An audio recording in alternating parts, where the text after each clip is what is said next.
بسم اللہ الرحمن الرحیم۔ یوم دفاع کے حوالے سے آج ہمارا آخری لیکچر ہے۔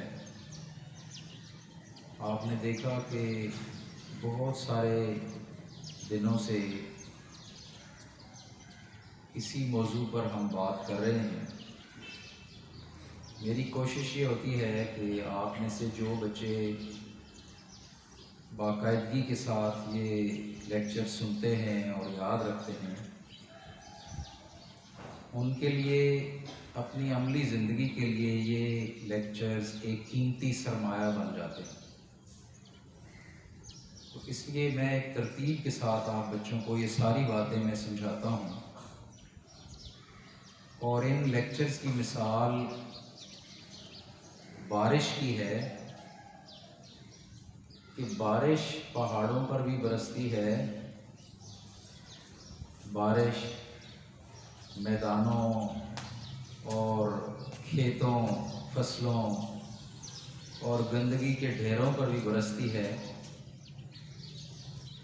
اور جس زمین میں جو کچھ ہوتا ہے بارش کے بعد اس سے وہ چیز نکل آتی ہے،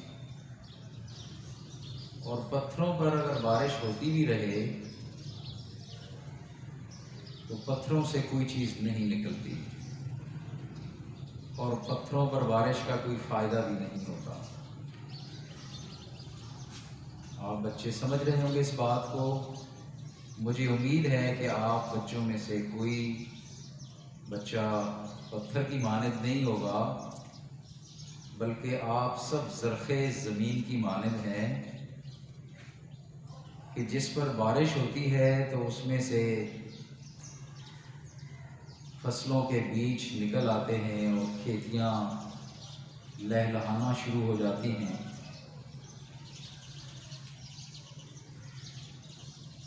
تو یوم دفاع کے حوالے سے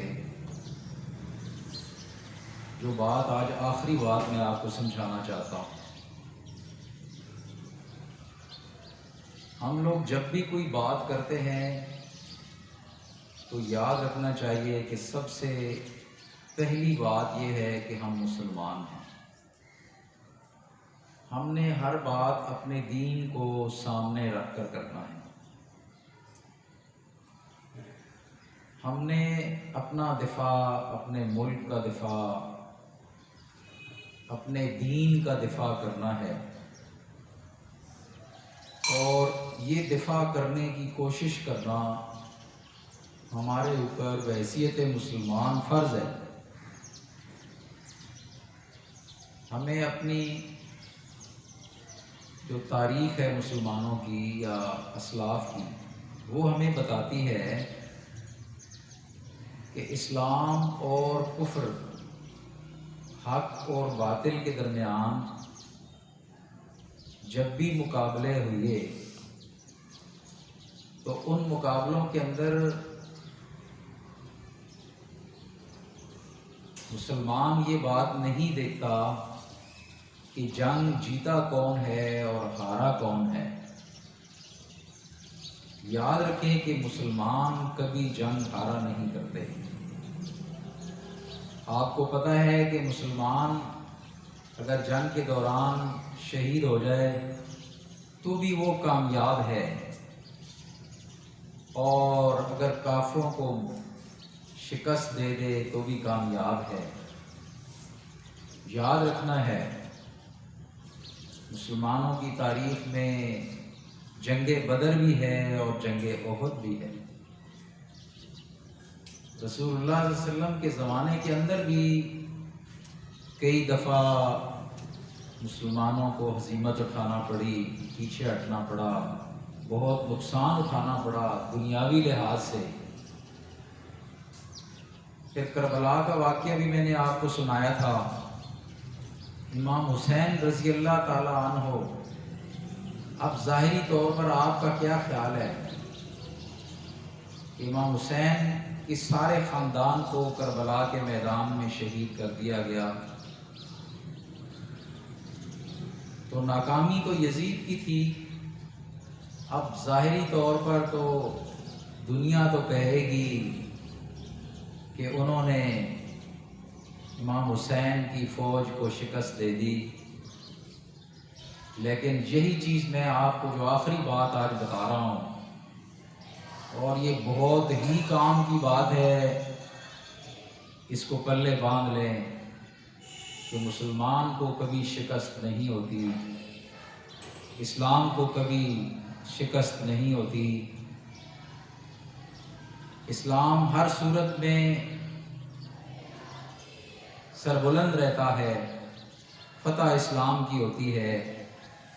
مسلمان اگر شہید کر دیا جائے تو وہ اللہ کے پاس پہنچ جاتا ہے اور جنت میں پہنچ جاتا ہے۔ آپ صلی اللہ علیہ وسلم کے زمانے میں صحابہ کرام میں شہادت کی اتنی خواہش ہوا کرتی تھی کہ ایک صحابی جنگ ہو رہی تھی، جہاد ہو رہا تھا، اور ایک صحابی آئے اور عرض کی یا رسول اللہ، اگر میں یہاں لڑوں کافروں کے ساتھ اور شہید ہو جاؤں تو مجھے کیا ملے گا؟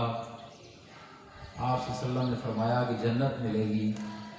اس صحابی کے ہاتھ میں کھجوریں تھیں، کھجوریں پھینکی، تلوار لی اور کافروں کے ساتھ لڑنے میں مشغول ہو گئے اور شہید ہو گئے۔ تو آپ صلی اللہ علیہ وسلم نے فرمایا Attention please, period 1 stars. Attention please, period 1 stars. آپ صلی اللہ علیہ وسلم نے فرمایا یہ صحابی کامیاب ہو گیا، اس نے عمل تھوڑا کیا اور اجر بہت زیادہ پا لیا۔ تو آج کے ہمارے سبق کا خلاصہ کیا ہے؟ بات تو ذرا طویل کرنے کی ضرورت تھی، لیکن مختصر خلاصہ اس کے بعد میں نے آپ کو مزید باتیں بھی سمجھانا ہے کہ اسلام کبھی شکست نہیں کھاتا، مسلمان اس کو کبھی شکست نہیں ہوتی۔ وہ جنگ ہار جائے یا جنگ جیت جائے، وہ ہر حال میں فتح اسی کی ہوتی ہے۔ وہ شہید ہو جائے تب اور بڑی کامیابی ہے، غازی بن جائے تو وہ بھی کامیابی ہے۔ اس لیے ہمارا دین اتنا پیارا دین ہے کہ اس دین پر چلتے ہوئے ہم زندہ رہیں تو بھی سعادت ہے، شہید ہو جائیں تب بھی سعادت ہے، جنگ جیت جائیں تب بھی ہماری فتح ہے، جنگ دنیاوی لحاظ سے ہار جائیں تب بھی فتح ہماری ہے۔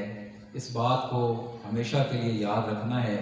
مسلمان کبھی ہارا نہیں کرتا، مسلمان کو کبھی شکست نہیں ہوتی، اور اس کی بہترین مثال حضرت امام حسین رضی اللہ تعالیٰ عنہ کا واقعہ ہے کہ کربلا کے میدان کے اندر وہ واقعہ ہمارے لیے مثال ہے کہ یزید کو آج بھی رہتی دنیا تک لوگ لعن طعن کرتے ہیں، اور امام حسین رضی اللہ تعالیٰ عنہ کا ذکر رہتی دنیا تک قائم و دائم رہے گا۔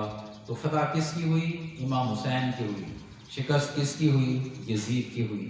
تو ہمیشہ فتح امام حسین کے پیروکاروں کی ہوتی ہے اور شکست ہمیشہ یزید کے پیروکاروں کی ہوتی ہے۔ اللہ سے دعا ہے کہ اللہ کی ذات ہمیں عمل کی توفیق عطا فرمائے۔